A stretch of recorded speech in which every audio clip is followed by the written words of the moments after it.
What exercise do I need to do to get rid of my belly? That is a frequently asked question I get, and I'm going to tell you, it's not the crunch, it's not the plank, it's not the Russian twist, it's not the mountain climber, it's not the hanging leg raises, it's not the flag, it's not the V crunches, it's not the boat, it's none of those, all right? The better question to ask is, why is it getting soft? Where is that belly coming from? That is the better question to ask, rather than what exercise do I do to flatten it or to get rid of the belly, because something has obviously happened, some kind of pattern of behavior has happened so that the belly has arrived. That belly normally doesn't just turn up overnight, it's actually happened over a period of time.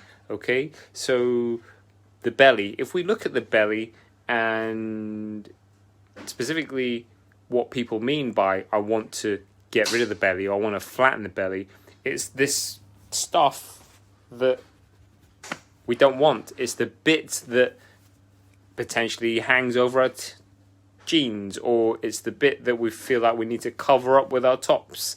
We've all got some, you know, I've got plenty here to pinch, and it comes down to having perspective. It comes down to how much do you really want to sacrifice in terms of feeling fitter, healthy and happier versus having that flat stomach. Is it really that important? Is it going to change your life to have that flat tummy, or is it not better to have a lifestyle that means that you feel fitter, healthy and happier, but potentially you still have this belly? Because the amount of work and effort and meticulous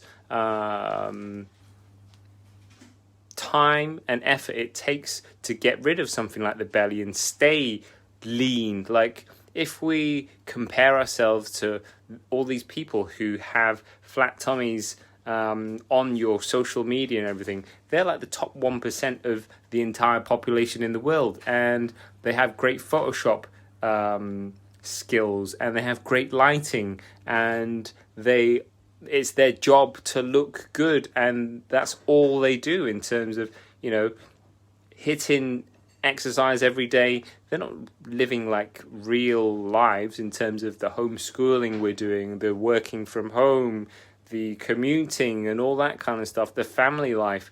Like, in reality, if you want a flat tummy, you can have it.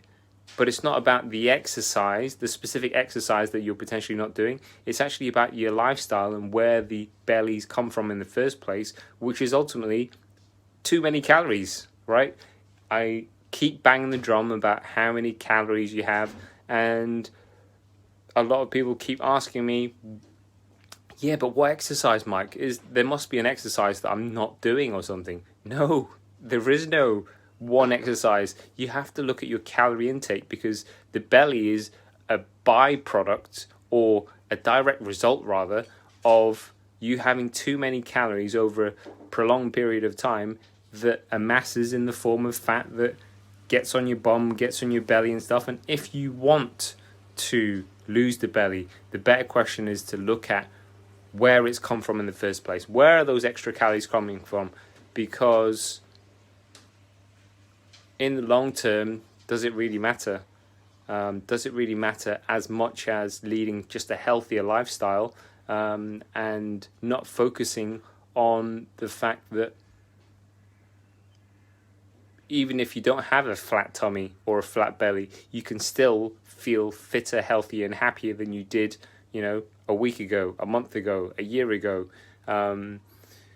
because there are so many other things that you can measure in terms of your progress of getting fitter, healthy and happier. There's, you know, what do your clothes feel like? There's how much energy you have. There's how well you sleep. What are your moods like? What's your skin feel like?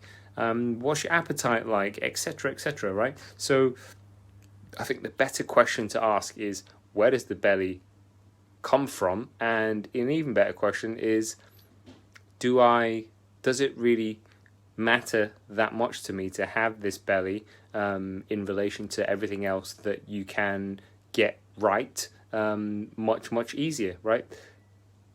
Do you want to sacrifice all those things that you are going to have to give up if you want that 3% body fat?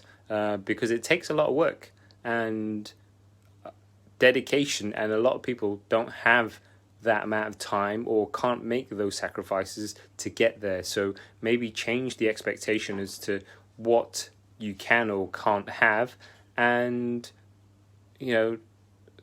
think about the compromises and all of the other things that you can still have without all of that meticulous time pressured effort and pressure that you would put on yourself to get down to that level where you have that six-pack, or the Gwyneth Paltrow figure, or whatever it is that you covet, that you see because you're comparing yourself to everyone else who shows you their best bits on all of their social media. It's not real, it's all photoshopped. Like, we all have curves and bits that we don't like. Like, it doesn't matter.